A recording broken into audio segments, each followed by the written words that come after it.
Photographer Kgomotso Neto's latest work is a reflection on African grooming and self-care experience. Turning Heads is a photography series inspired by Black people and how they groom themselves on sidewalks or taxi ranks and even malls. He effortlessly tells Black people's stories truthfully and without pretense, and he says the photographs he takes need to be a true reflection of the situation at hand.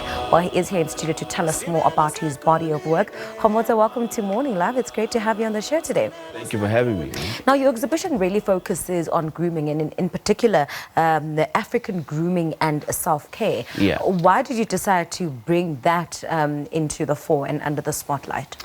Well, mainly I think as people generally, we have a special relationship with hair, generally, as African people, and as anyone in general. But I also think we have a shared experience with being in a salon or having to go cut your hair or do braids. It's always like a similar process where you get there, you wait, you have to prepare your mind before you go there, So I think creating this project, that's what I had thought of initially, that I need to explore the relationship that we have with hair, especially as people, especially in the city, and especially how we groom ourselves on the sidewalks in a really cheap and affordable way. So yeah, we've been influenced a lot, by Western culture and pop culture in terms of how we, and I will say particularly Black people in Africa, just in terms of how we view beauty and how we relate to it. And you'll see, look at me, I'm wearing a weave. A lot of people go into changing the color of their skin.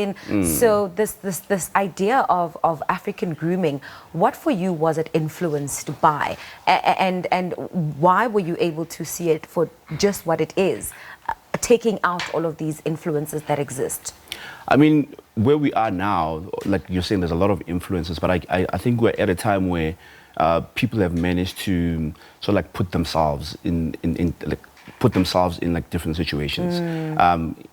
Combining it with those influences, but also we're at a time where I think people are sort of reclaiming their identity via how they look. I see how, look at Miss Universe with the haircut that she has now. People are slowly moving towards having their natural hair and also moving towards doing more braids. And I think it's also healthier for your hair. People are starting to get more educated about how to take care of their hair. So I think, we are at a time where I think we are sort of starting to reclaim our, natural look in a way. Yes. Let's talk about the preparation phase of you putting together this exhibition. How do you go about curating what you're going to put together and how you're going to put it together? It seems so complicated. It is, but I guess the root of this one was completely different to how you would do it via if I was working with a gallery. Okay. So with this one, I'm working with a venue in Braamfontein called The Artivist.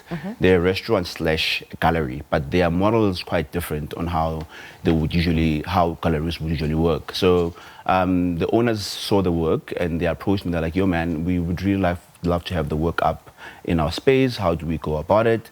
And the preparation just went on from there.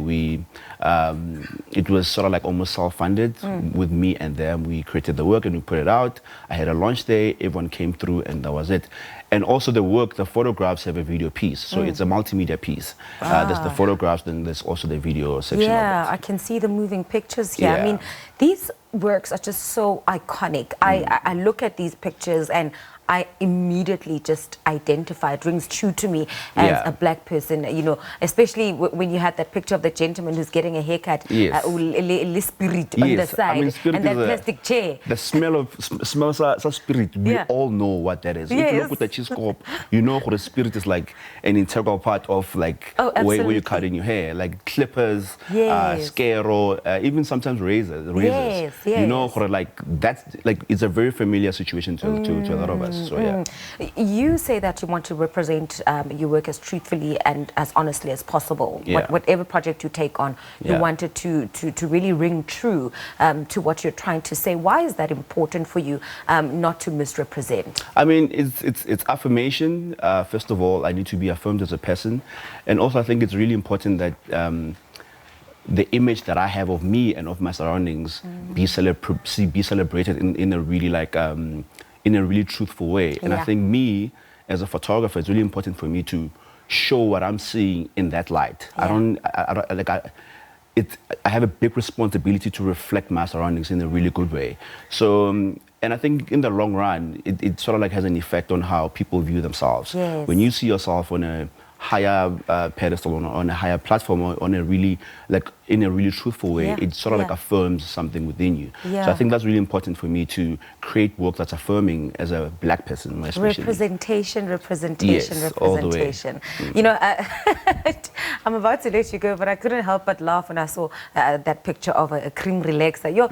Terrible memories from my side as a kid. But those are special memories that we all share with going to the salon. With the SKL, to sit on that little colorful plastic chair, then putting on that little coat thing on you. Like, those are like small things that we might overlook, but we all share those memories. Absolutely, so nostalgic. Kgomotso, it's been awesome having you here. Thank you so much for your fantastic work. That's Kgomotso Neto talking to us about his exhibition titled Turning Heads, which is currently showing at the Artivist in Johannesburg. Please go and see it and take yourself down memory lane. So nostalgic.